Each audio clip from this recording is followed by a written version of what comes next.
My name is Anthony James, and I love the German Netflix show Dark.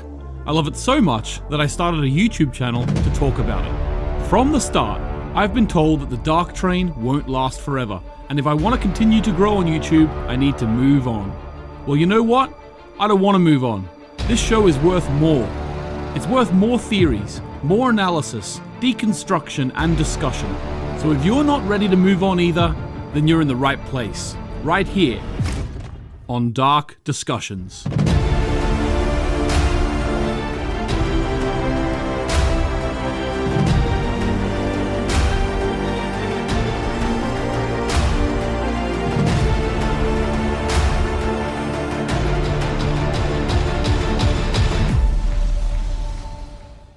Hello, and welcome to Dark Discussions. I'm your host, Origin Anthony James. Thanks for joining me. On this week's episode, we're going to be talking all about the costumes of Dark. There's a lot of them, so we better get to it. Here joining me today, based on the poll, you've all voted for it, it's Eimear. Eimear, say hello. Hello. There she is. Now, Eimear is actually a professional costume worker. She's worked on such things as Game of Thrones and Redacted. Yeah, we can't talk about it. We can't talk about something else, some other things that she's talking. I've signed non-disclosure agreements. Yeah, she also worked on another redacted thing that was cancelled. Interpret that as you will. Yeah, but so Eimear, what do you want to give a little rundown of what you actually do in the industry? Okay. I suppose I better start at the beginning. And I have a degree called Performance Design and Practice, and it is basically I'm a designer by training. And I ended up specializing in going into costume specifically. And from there, I ended up down a costume rabbit hole working in a department called Costume Breakdown. And this is what I like to think of the art of as the art of the unnoticed, which is basically once a costume gets made, it gets sent to our department and we add the life into it, like the muck and the blood and the tears and the rips and anything that will make it look like a costume as opposed to just an item of clothing off the rack in a shop. So that's the sort of thing I do at the minute. Anyway, that's where I found myself, and it's yeah. And are you allowed to say certain things that you worked on in Game of Thrones that people could notice in the show? Actually, I'm sure you are. I don't see why not. Yeah. I mean, it's public information that I worked on Game of Thrones. So So for example, that would be if we take the whites, for example. Specifically the crypt whites, during that really tense scene in season 8, I actually was part of the team who was doing things like, hacking at old armor with bits of metal and things like that, taking cheese graters to hems of cloaks, make it look all worn, hand painting mold into garments and things like that to, zombify it. That's the sort of thing I do. But absolutely everything gets put through our department before it goes on camera. So you even do things that are not as obvious, like for example painting tone into flat surfaces so it looks like there's shadow, things like that. So it's not always necessarily dirt, but it's just something that adds a little bit more life and a little bit more color, because I find that if I do my job well, you can't tell I've done it. If I have done it poorly, you can tell it hasn't been done. Yeah, exactly. And it's something that not many people know about this department, and we've talked about before going into more detail of Eimear's job in the future in a video, maybe even sort of a Game of Thrones special or whatever, where we could talk about sort of more detailed ideas of what you actually did with the costumes, which would be pretty cool. Obviously, Eimear isn't here to take credits for all of the Game of Thrones costumes. No, I was only a trainee, but I love it. Yeah, but she did contribute to it in her own way. Being a trainee, as you say. Yeah. Okay, so what we're going to do now is we're going to talk about Dark. But before we do, I just want to let you know that Eimear and I are actually going to be covering his Dark Materials on the channel. Now, for you guys over in America, his Dark Materials doesn't come out on HBO till next week. I think it's the 16th or the 15th that comes out. Whereas in the UK, it's already started. So we are actually going to be covering his Dark Materials episode by episode. We're hoping, fingers crossed, for the first one to be out tomorrow.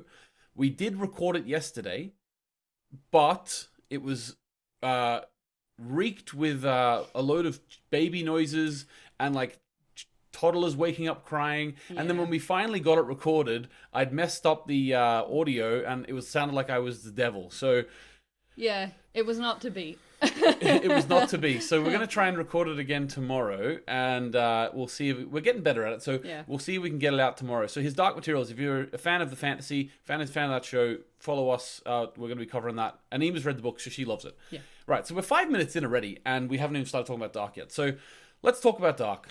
So you wanted to start off, Eimear, talking about the idea of clothes versus costume. Yes, that's right. Because let me start off with an anecdote.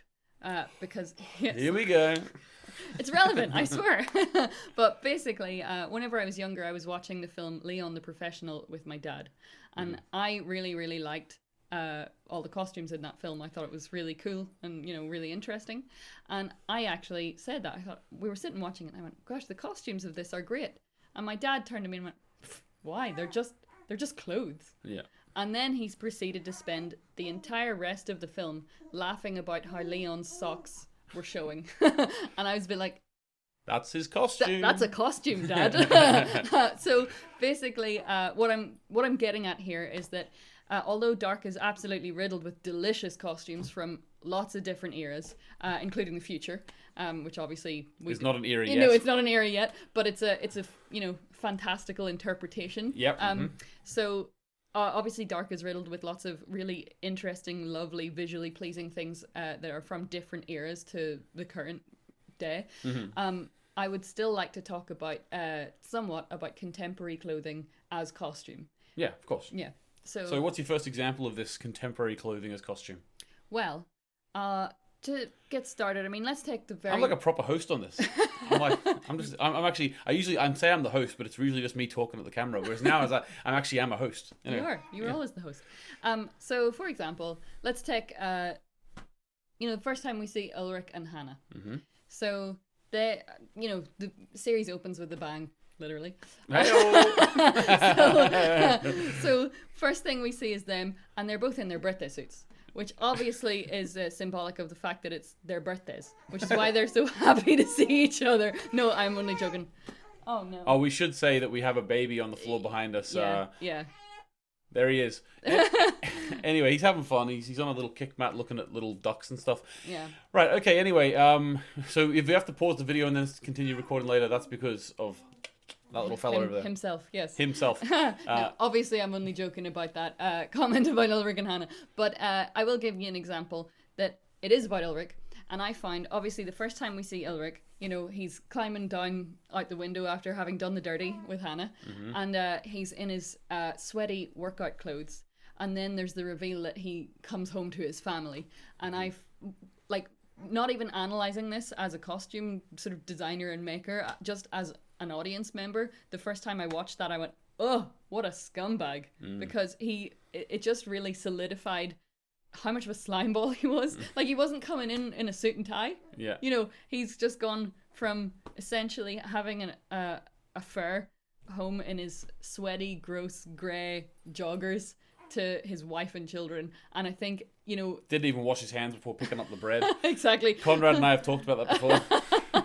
But it's the sort of thing that, that's an example of a real punch that, it's subtle, but it's there, and it's obviously a decision made for that reason. And obviously, of course, didn't even get mentioning yet things like Mikkel's skeleton outfit. That's obviously kind of some foreshadowing, and it was just pretty cool. Yeah, I think I actually did do some research. Well, I watched an interview with the creators, and they mentioned that skeleton outfit, although a very subtle clue, was the idea that you saw Michael hang himself, and then whenever you next see something that's associated with death, it's Mikkel in that skeleton outfit. Yeah. So it's real subtle. Yeah. Like, Mikkel is Michael, but it still sort of worked.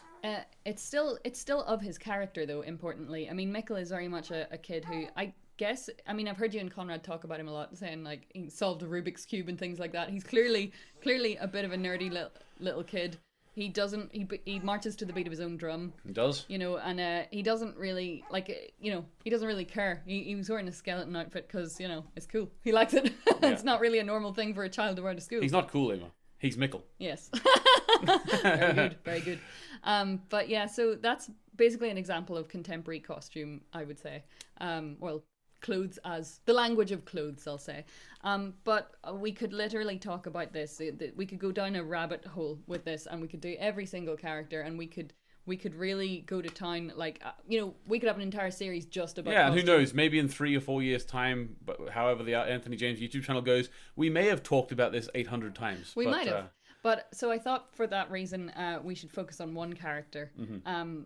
Because, like I said, we could talk about this forever. So we better set up some parameters to work with here. So I thought a good example we could start with is Charlotte, because Charlotte's costumes I thought were particularly well done. I should mention as well, full credit to Annette Guther, who's the costume designer. Cause I haven't even sort of feel like when we're analysing costumes, I should at least mention the designer's name. Yeah, definitely. So yes, I think she did a fantastic job. So Charlotte, for example, we know that she's a really pragmatic character. She's not overly proud. She's a no fuss type person. She's got a job to do. She gets the job done, and she doesn't really have time for any like flounce, I suppose. An example being that. Whoa. Easy. An example being that, like her compared to Peter. I think it's fair to say Peter is the one who wears his heart on his sleeve. He's probably the more sentimental one of the pairing, and anytime he tries to open up to her, like it happens particularly on the phone, he'll phone her and he'll try to speak to her, and she'll go, "Gotta go, bye."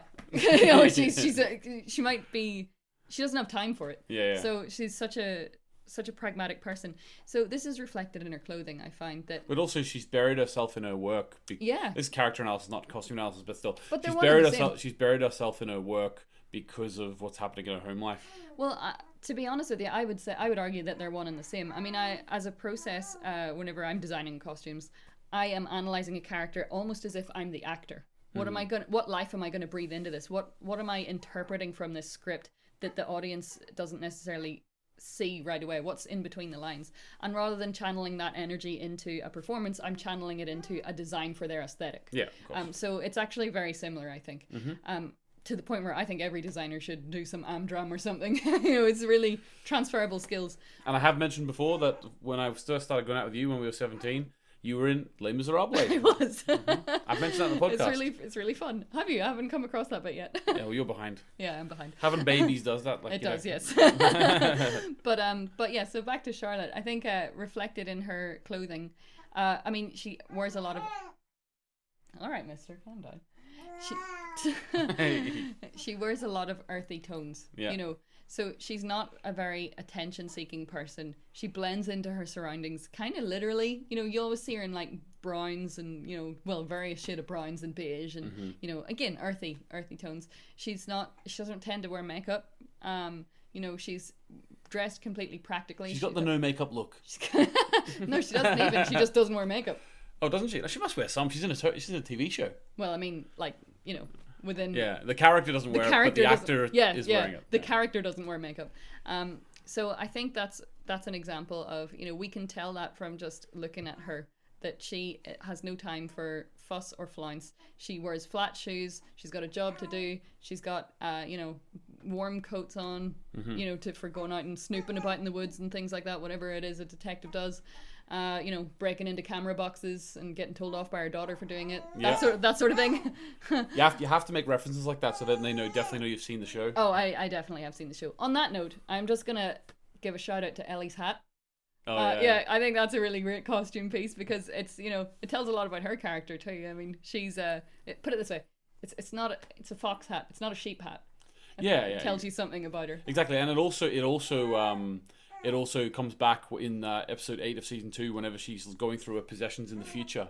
Yeah. And it's like all, old and sort of broken apart. And all. You would say it's been through the breakdown department. It's been through the breakdown department. There you go. But that's the costume piece. It's almost like that is her soul. Yes. You know what I mean? Yeah. It's like it's her demon. For Yeah. those of you who are going to be watching His Dark Materials. Yeah. So that's a good example as well. I mean, there's a lot of subliminal messaging can be done through clothing, basically. Yeah, definitely. But I think a really good way of looking at it as well. I think I might have to pick up that baby. Yeah. Pick him up. Was talking about. Yeah, Charlotte. Another example of this is when we look at Charlotte in different situations, how she responds to situations.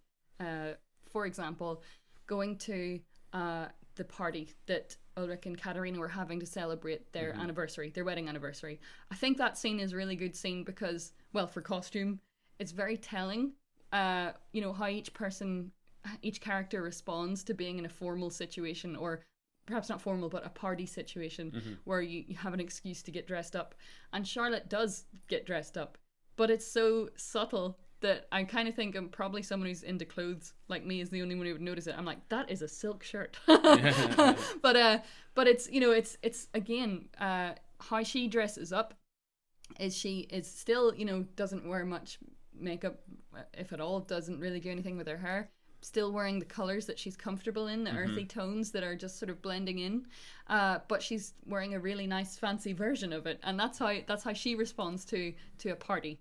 And I think it's particularly interesting, the contrast with Hannah, because both Charlotte and Hannah are in the same situation in that they've both had to go to a party without their partners and make excuses as to why their partners aren't there. Of course, Michael is mentally unwell, and Peter is questioning his sexuality and cheating. Yeah, gallivanting, we'll say. Well, Charlotte doesn't know that he was cheating that night, even though he was. Yeah. She said, it's better if you don't come because of his cheating. Yeah, I mean, I think it's fair to say that both these characters were let down by their partners. Oh, of course. By not being there, by having them go alone. Yeah, and I know, you could say Michael let Hannah down less. Oh yeah. But at the same time, it doesn't mean she doesn't feel let down. It's not so much his fault, but she could still feel let down. Yeah, she still felt let down. Yeah. Because you have to make an effort, and obviously depends. It depends how many. We got the impression that it was all the time he was doing this. Yeah. And we don't know in terms of their relationship whether the mental health problems that he was suffering. Obviously, we know his past, so we can't hold anything against him, and it is an actual issue. Oh, but no, it's a completely understandable situation. But he should at least be proactive, so you can understand why Hannah would be let down by it. I mean, even if she was fully sympathetic to it, you still feel let down. I was going to say, being the partner, it wears you down. Being the partner of someone who's sick is draining, and some days that it's just you find it very hard. But how the two characters respond to a similar situation. Charlotte basically just dresses as she normally does, but slightly fancier, whereas Hannah's gone all out. Hannah's wearing red lipstick. She's dolled up. She's wearing the red dress. It's very tight fitting, and it's interesting because it tells me Charlotte has no time for that, so she just throws on a nice shirt. Hannah obviously is... Hannah's out on the pool. Yeah. But or also just potentially trying to feel better about herself. Yeah. She's trying to maybe, give herself a self-esteem boost. Yeah, exactly. Yeah, she's trying to... She probably didn't know how the night was going to end up when she went there. She wasn't there to attract Ulrich's eye. Or maybe she was. Yeah, we know the character. Yeah, I was going to say, she's a bit of a nutcase. So. yeah. But, fair enough. But yeah, I thought that was a really interesting... example. And I think as well it's absolutely worth talking about alternate Charlotte, because alternate Charlotte is vastly different than the Charlotte that we know, that we followed from the start, because whenever I first saw her I thought, ooh, that is jarring. She didn't, she always didn't suit the look. But because we know who she is in the version of her that we followed.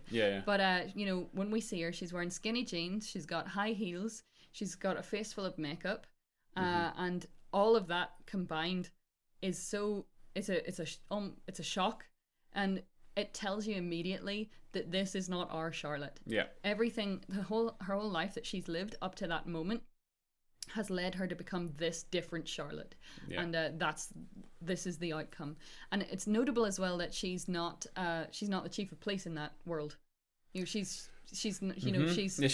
demoted. It almost sort of puts across the idea that because she was more sort of prone to thinking about how she's looking and things, it actually meant that she was a less pragmatic person overall, so she wasn't able to climb to the top of the police department, maybe. Possibly, yeah. I mean, there's a load of different ways you can interpret it. You could also say that again, it could be self-esteem issues. I'm not saying obviously that everyone who dresses up has self-esteem issues, clearly they don't, but everything in her life that led her to this moment has influenced how she dresses herself, and she is there to try and, well, we know that she's having an affair with Ulrich in this world, and she is really, it's possible that she's just trying to impress him. because she's a less confident Charlotte, she's less self-assured, and she cares more about what other people think of her. That's entirely possible. Or it could just be that she grew up playing with Barbies. Yeah. It's up to it's up to the viewer to interpret it. Exactly. Yeah. Like, I should point out, whatever I say here. Oh, excuse you. Whatever I say here, although it's all right. Let me take the boy. I should point out that although this is my sort of area of study, that I've sort of been educated within design, my interpretation is no more or less valid than yours as the audience member. If you see other things in this that I might have missed, or if you've interpreted this differently than I would have, that doesn't mean you're wrong, and does mean I'm wrong. I mean, when you make something creatively and put it out there, it's like no longer, you don't have control over how people... I wouldn't worry. The amount of bollocks I talk on this and the amount of people who say, good idea, Anthony, they're all sort of no one's called me out for being a fool yet, so. Okay, well, just saying, if you had different ideas than I did, you're not wrong. Don't feel that, don't feel like I'm telling you you're wrong. So hey you, yeah, you, why don't you make a comment and join the conversation? Alright guys, every week you leave comments on the video, and then I might feature them in the next video if I think we have something to discuss about them. This week, I've actually got a comment that was left on the After Dark podcast by Marvin, and I said to you, Marvin, in the After Dark podcast, and you probably didn't believe me, that I was going to try and feature it in the Dark Discussions episode about costume. Well, here we are.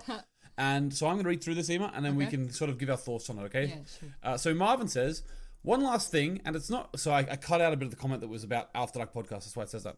It's not really a question, but I love how the color of Jonas's clothes perfectly matches his character arc. Mm-hmm. At the beginning, he has a yellow jacket. He even wears white while at the Nielsen's party. Then in the future, he has a green jacket for his trip back to 2019. Basically, his last attempt to achieve his main goal he had back in season 1. He gets his yellow one back, then light spoilers. Okay, so obviously, I think anyone watching this video, spoilers. When he comes back in episode 7, he's wearing blue. In season 3, grey. And then, even in the 2040 scenes, he's wearing a dark brown/black jacket. And as a stranger, his jacket is all black. Until he stops wearing jackets altogether after failing to close the portal, which is his sort of last failure. Which then he completely stops trying to fix everything. And that's just an amazing attention to detail. That's it. Rant over. Goodbye. That wasn't a rant, Marvin. Yeah. I'm actually not going to let Eimear give her thoughts on that. I think you've done some great analysis there, because actually you've hit on a few points I think Eimear's going to talk about in the color yellow finale of this video. Yeah. So not all of the points, but some of them. So really, really great work. And you'll probably notice that there's some points that are the same. So if you do, let us know in the comments. Thanks, Marvin. All right. Next one. So Master Onion North says, there's definitely interesting speculation on Reddit regarding Claudia and the riddle of the third world. In particular, some have theorized that Claudia was passing on information to her younger self through all the cycles, until she eventually had accumulated enough to solve the puzzle. Right, okay, I'm going to say something here. I used to think this passing down thing as well, and then I did more thinking on it, and I really thought about it. And I don't believe that anymore. And you'll probably know that because of some of my videos, my theory videos. I changed my thinking on that. When I first made my explained video, that was the part of the video that I regret putting in, because it wasn't explaining, it was me giving my opinion. Like, all the timeline explanations were great, but at the end when I talked about Claudia, I put in some opinion, which I shouldn't have done. Anyway, I don't think she was passing things down to herself. I think it was always the same. And in fact, there's an argument for the cycle only happening once. I've explained in the video that the idea of the cycle happening once or infinity times. Mm-hmm. So, like, in terms of how long it actually took, it could have actually just been one cycle, and every single time it's the same Claudia that splits off into the to go and find the origin world. So I think that, I don't know about that part, but I know people do believe that, so we'll keep going with it. It's still unclear, though, how she came by these precise information regarding Marek and Sonia, the accident, and Tannhaus's. She never... I don't believe... Well, she did obviously know about that. She knows about the car crash, because that happened to the Prime and Alt Tannhaus too. But she didn't know the date. I think the way she would have figured out the date that they needed to go to, like whenever he created the machine, was because it was the same day as the accident in the Prime and Alt worlds. That's what I think. Your theory on her entering the origin world investigating is intriguing, but why wouldn't she just have told Adam this, though? Why weren't the viewers shown any scenes depicting this? True. Well, the thing is, yeah, you're exactly right. We weren't shown anything. But the thing is, we weren't shown anything of anything she did. You can't put across the theory that there needs to be evidence in terms of visual portrayal in the show of it, because the fact of the matter is, if that's true, then she didn't do anything. Because we didn't see what she did, you know? So anyone's idea is as good as the other, because we didn't see it. So... The show chose not to show us. Yeah. So by saying, you know, we didn't see it, so it mustn't be true, well, that means she didn't do anything because there's no portrayal of anything, you know? Yeah. And why were Jonas and Marta the only ones that could reset everything? How did she arrive at this conclusion? I don't know about that. I think it's obviously works really well thematically with the show. I don't think Claudia was thinking like that, though. Perhaps it's something to do with... Perhaps it's something to do with the idea that they are the root of the origin. Like, they're the ones who created the unknown. So because they created the unknown, perhaps then that they need to they need to be the ones who stop it. I don't know. I'm not sure. Maybe Claudia just had seen the show and she just thought, you know, well, we'll send the two main characters down. Yeah, that was probably it. I think so, yeah. And last one, Stephen Crummy. And Stephen Crummy says, I want to pick up on something. Sigmundus in the origin world. To my mind, because I mentioned last time that I think I thought maybe that the Tannhaus family, like Sigmundus-y, you know, underground lair / cult did probably exist in the origin world. Stephen Crummy's probably going to disagree with me here. To my mind, I think Sigmundus and Erit Lux, Eva Society, are both products of the two alt worlds. In the origin world, I don't think either of them societies existed. They are like the alt worlds themselves, aberrations. They should not and do not exist. I think the only person that believes that time travel is possible or attempts to make it a reality is Tannhaus himself. The reason the societies are formed, as we see them in Adam's world in the 1800s, Tannhaus's grandfather and or his father witnessed the travelers appearing to them, making them believe that time travel is possible. And of course, the stranger arriving and beginning to build the God particle machine. So the thing is, to my mind, the Sigmundus cult in the alt worlds already existed, or in the prime world already existed before the stranger got there. That's my understanding of it. And then he sort of took over it and sort of started trying to build it for Tannhaus, who was like the last left of the cult, of the Sigmundus cult. And then they sort of gained followers again, or maybe there was a couple left over. But that's what I thought it was already in existence. That's how I felt about it. Beginning to build the God particle. I don't see any evidence or reason for Sigmundus or any secret society to exist in the origin world. Yeah, right, there isn't any evidence, just speculation. I mean, there's no evidence they don't. We see so little of the origin world, but I don't think there is any equivalent society in the origin world. Time travel itself is a result of Tannhaus's experiment that goes wrong and creates the two alt worlds. There is no time travel in the origin world. It is not possible until the world is destroyed by Tannhaus's experiment. Just a thought. To be honest with you, I probably think you're right, Stephen. I think probably there is no Sigmundus or Erit Lux in the origin world. I probably would agree with that, to be honest with you. I just thought it was a cool idea to put out there. But yeah, I think I would agree with you, to be honest. All right, so now we are going to get into the last segment, which is all about the color yellow. Mm-hmm. Yes. Off you go. What an intro. Yeah. Yeah, so I wanted to talk about the color yellow because obviously it looks great in the show, and it's very visually pleasing. It's, your eye is completely drawn to Jonas as the main character, in his yellow jacket. But I think you and Konrad touched upon it in the podcast, actually in the very first episode, I think, where Konrad pointed out that to him it was really reminiscent of like classic 80s horrors. Stephen King, yeah. Yeah, Stephen King's It. And I would agree with that. Yeah. And but the most obvious use for the color yellow is the idea of radioactivity. And it's obviously all thematically all ties in with the nuclear power plant and this sense of danger. Mm-hmm. And throughout the show, throughout all 3 seasons, you seeing Jonas in the yellow jacket, but you're also seeing like yellow hazmat suits, high vis jackets, warning signs, and yellow barrels. Mm-hmm. Everything is danger. So I read quite a nice article about it by Emma Fraser for a sci-fi magazine, I think it was, and she talked about how yellow in this world is, there's 2 ends of the spectrum, where you've got the childlike friendly sort of yellow colors. It's youthful. Like his jacket. His jacket is the only one in the, he's the only one in a yellow coat. Everyone else is quite muted and sophisticated. Yeah. And whereas Jonas is basically like a big child. And then the other end of that spectrum is, of course, the danger, the warning signs, the sense of, something impending, I suppose. So I quite like that. Thematically it works. It's also like, because the show is quite like sort of dark in, no pun intended, in the cinematography style is quite sort of almost very shadowy, and the yellow always pops out. Yeah, it pops. And it kind of, that in itself you could interpret it as Jonas doesn't fit into his own world. That's an interpretation, in itself. But it was touched upon by one of the comments already, the sense that, he symbolically does lose his innocence. The more he learns about this messed up knot that he's part of, the darker his attire gets. And I find that, it's quite cool that by the time he becomes the stranger, he is in a coat as well. It looks very similar, but it's really dark, murky colors.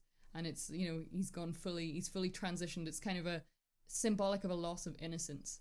And I think another way of looking at it is as well, you've got this bright yellow jacket wandering through beautiful autumnal woods. It's very childlike fantasy. It's very Little Red Riding Hood. Yeah. And that's not an accident, obviously.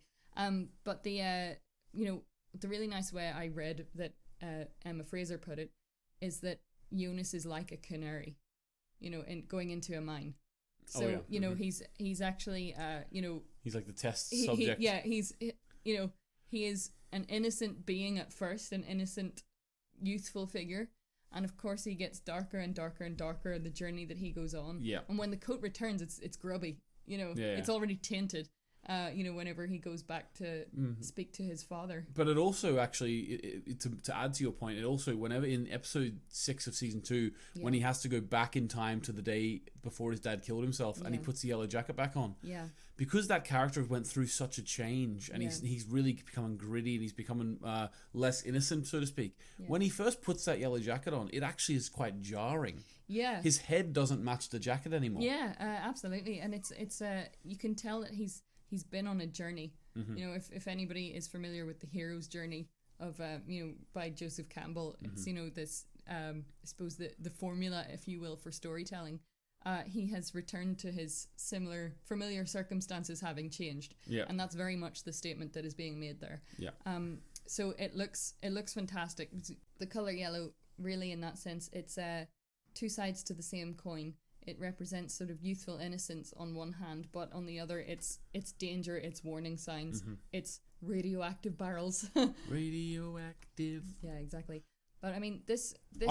Sorry, just before you continue, I don't want to lose it because it's such a long time ago. When you're talking about the idea that he's Little Red Riding Hood with the yellow coat, like going through the forest, it made me realize that just like in Little Red Riding Hood, the person who he believes, it's like sort of the opposite of Little Red Riding Hood. The person he believes is his grandma is the beast, but in Dark, the person he believes is the beast is his father, is his relative, is himself. So it's his aunt. Is his aunt, is his son eventually. Yeah. So it's kind of like a sense of a sinister truth. Put that on the poll. Little Red Riding Hood. Well, I also did like Konrad's comparison to Dorothy as well. With Claudia? Yeah, with Claudia. The dog. The dog and being whisked away into the hurricane. Yeah, exactly. Yeah. I think Dark does play with these things. It does kind of subvert these otherwise innocent scenarios that we take for granted and goes, nope, it's actually all messed up and this shouldn't exist. Yeah, exactly. So I think that's a really cool thing. But Jonas isn't the only sort of significant character in Yellow. And I think it would be a sin to have a costume episode of Dark Discussions without at least going into a different time period once. So we have to talk about Agnes. She looks amazing. So Agnes, when we first meet her, is wearing red. Yes, and femme fatale. Yes, I was going to say, Konrad rightly pointed that out in the podcast, that basically he was like, yes, if everything I've ever learned from popular culture is anything to go by, this is a racy sort of warning sign. This is a loose woman. Yeah. And it turns out that was true. So, it's been true both times it's happened in the show. Yeah. With Hannah too. Yeah, of course. The term "like a red rag to a bull" comes to mind. There we go. So, bull, Minotaur, it's all coming together. there you go. We're getting it all together in the end. Perfect. But yeah, so I think it's obviously whenever we first see Agnes, she's all racy in red, and obviously the 50s it's an era which had the potential to be very sophisticated in what you were. I will point out as well, it's worth noting that the 1950s was the era of what's called the New Look, which is a look invented by Christian Dior. Mm-hmm. The idea was, it's kind of after the war, we no longer had to ration fabric, so Christian Dior went mad and went, let's put all the fabric in the skirts, and it made them absolutely huge. So if you parachute pants, yeah, basically. So if you are looking at sort of 1950s outfits and formal wear, a lot of it is characterized by huge, big, flouncy skirts. And dresses. It's very much a big statement. Whereas Agnes is a lot more stripped back than that, and I think it's interesting that she's really fashionable, but she's gone for figure hugging. Mm-hmm. She's that's another sort of element to her almost being a bit racy, I'd say. But it also but it also points to her being influenced from other timelines, even if her, like, because she has traveled around a bit. Actually, but at that point she might not have traveled around a bit, but definitely she has been exposed to people who have traveled around. So what's really interesting as well is that we know that, I mentioned that Agnes is very sort of fashionable in a way. Well, she's very glamorous, I should say, rather than fashionable. And she obviously is there on a mission. She has, really, she meets Doris, and Doris is very taken by her. There's no one else in Wyndon like Agnes. There's nobody dresses like Agnes. There's nobody, wearing the colours as bold as she wears.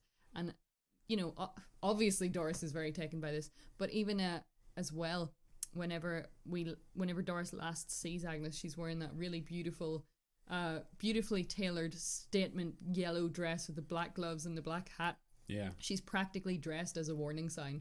Yeah. She's dressed as a toxic... Egon didn't heat it. No, exactly. She's dressed as a barrel of toxic waste. Yeah. Beautifully. Yeah. But she basically, that's the last thing that Doris sees her wear, I'm pretty sure. And what's interesting is that Doris gets left a yellow dress as a gift. She has... We see the scene where... is it the same yellow dress though? No. It's one with a little tie on it, and she says, that's right. She says, I feel like I'm dressing like the Queen of England, or or like I'm going to have tea with the Queen of England, whatever she says. And it's kind of almost a seductive pulling of Doris into this world. Yeah, that's great. Because she's sort of getting her to do what she needs to do for sort of wider purposes. For reasons. Yes, for reasons. For reasons. But interestingly, I should mention.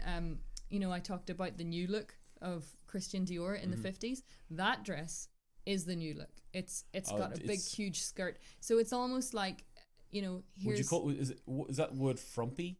I wouldn't call what's it frumpy. frumpy. What's the word frumpy mean? I've heard that word before. I thought it meant like too much fabric in the dress or something.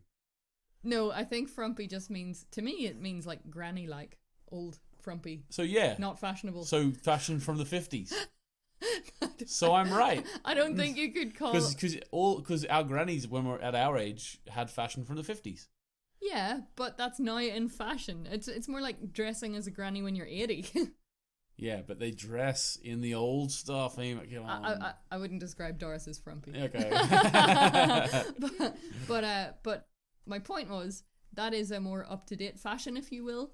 So it's almost like she's she's this lady who is not from Wyndon, who's appeared out of nowhere and has brought this beautiful, like, up-to-date, fashion-wise yellow dress, has got her to try it on and said, and it's yours, if you want it, and then it's disappeared from her life. Yeah, and Agnes has given her a little taste of the future, and now she can't go back. Yeah, exactly. Yeah. So that's, I think, that in itself is a statement. She's leaving the traces of yellow behind her, and Doris is being quite literally seduced by it. Quite literally. Yeah. She's been drawn to the danger, the dangerous woman. Yeah, exactly. Right, Eimear, thank you very much for joining me this week. You're welcome. Thanks for having me. All right, guys, remember, on the poll on my Twitter, @HeyAnthonyJames, you can go and vote what next episode's going to be about. We've got parallels to Ross. Parallels to Ross from Friends. No. Parallels to Lost. Okay, so parallels to Lost. I think you should do one parallels to Ross. No way. Who's the Ross? Who's the Ross of this show? I don't know. Anyway, I don't know. so we're gonna do parallels to Lost. That's Donnie Starts his one. I think there was 3 votes whenever I put where I was editing this video, and when we were recording this video, sorry. And Parallels to Lost was winning by 1 vote. So no idea where it's going to end up. But Parallels to Lost, Donnie Starts put that up there. Parallels to Westworld was Vic Disco, put that up there. That's an interesting one. There are, especially season 1 of Westworld, there's some really obvious parallels to me. Yeah. Chat with my mom. Eimear can vouch for me. My mom is hilarious. She is great. She is absolutely great. Now, she wouldn't be putting her face on the screen like Eimear. Like, my mom is, I think she a bit more camera shy. Bit more camera shy, so it'll definitely just be like a phone call. Yeah, you'll see my face during it probably. She's a hoot. She's a hoot. She's a hoot. So I look forward to hopefully getting my mom on an episode eventually. And last one, I put this in there as a trial, guys. I put in 1899 news and theories. Now, I'm in no way near finished talking about Dark. Let me get that straight. I want to talk about Dark forever, right? But I just wanted to put the feelers out there of who out of listeners here would like a little update on 1899 news / some of my theories on that show as well. If you don't want that on Dark Discussions, just let me know. And if enough people tell me they don't want it, that's fine. I'll keep them for separate videos. But I thought because this is, Baron Bodor, Jon Fries, we could maybe amalgamate it, but it's up to you guys whether you want to see that or not. If you don't want to see that, then that's fair enough. Okay? Right, guys. So we have been Anthony and Eimear, and we are going to be back hopefully tomorrow, if all being well. You've probably seen, even from this video, a couple of the cuts we've had to do and stuff. It's hard to film when you have babies in the house. Yeah. But we do, we enjoy doing it, so we're going to try and do it as much as possible. Yeah. So his Dark Materials, see episode 1 of season 2, we'll hopefully be back for tomorrow. The setup might be a little different. If we can't get this, we've got some cool ideas for our setup for that video in terms of like a set and stuff. So look out for that. But if you don't, if it's the same as it is right now, then it means I couldn't get it working. So be it. Yeah. We had to compromise because we have 2 babies under 3. Yeah, and it's the dual microphones that I'm having issues with, to be honest with you. Anyway, thanks very much for watching, guys. Get over to the Hey Anthony and James poll. Leave a question below if you want to join the conversation, and of course, subscribe to the channel. Thank you very much. See you next week. Bye.